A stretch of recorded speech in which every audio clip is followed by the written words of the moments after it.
What is up, Chomp Nation? It's Morgan here from Chomp. We have a full written review for Crash 4. It's about time up at swordchomp.com. This is our video review. I was really pleased to see Toys for Bob incorporate a modern difficulty setting. You can still play with a traditional set of lives like the classic PlayStation games if you want, but the new modern option allows the player infinite lives. When our lovable marsupial meets his end, you can simply return to your most recent checkpoint as many times as needed without fear of a game over screen. This feels like the perfect evolution for the series, and it works well for what is easily the toughest Crash game yet.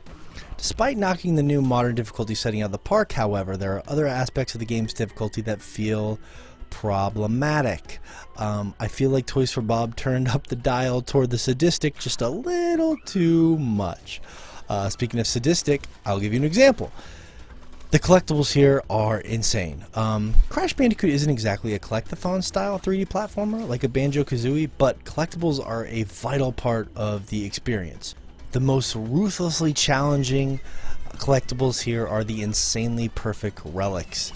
This one tasks you with getting all of the clear gems in a level with the exception of the hidden gem without dying in a perfect run, and quite frankly it feels nearly impossible. With as brutal as this game is, being the most difficult Crash Bandicoot yet with some of the longest levels in a Crash Bandicoot game yet, the pursuit of perfection here feels maddening, and I'm not even going to get into the time trials because that's just fucked up. One of the biggest diversions from the classic Crash Bandicoot formula is the addition of new playable side characters. You can now play certain levels in the game as characters plucked from the pages of Bandicoot lore, such as Neo Cortex, Dingo Dial, and a revamped version of Crash's original love interest, Tawna. Honestly, these levels felt superfluous to me.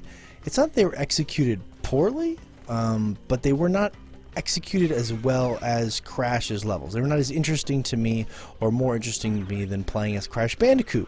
So I just kind of found myself avoiding any level that was not a traditional Crash Bandicoot level, which is not a good sign.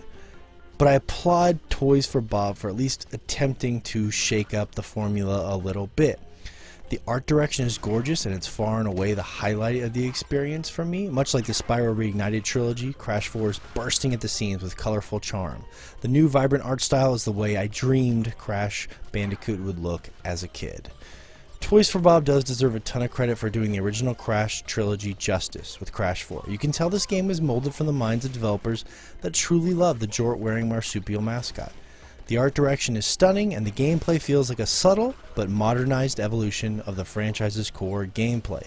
Crash 4 as a complete package is just a little too messy and sadistically frustrating for me to really sing its praises, but the art direction alone is almost worth the price of admission. Buy it.